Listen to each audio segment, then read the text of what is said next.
the book of Colossians, chapter 3, verse 17. And whatever you do, no matter what it is, in the world, word, or deed, do everything in the name of the Lord Jesus Christ, giving praise to God, the Father, through him. And whatever you do, no matter what it is, in word or deed, do everything in the name of the Lord Jesus and in dependence upon his person, giving praise to God the Father through him.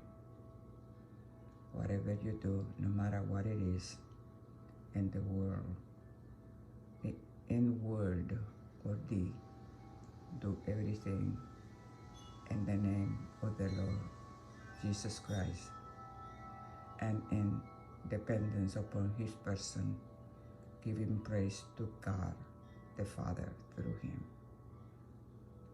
Whatever you do it with all your heart and mind. In Jesus' name, I pray. Amen. Colossians chapter 3, verse 17.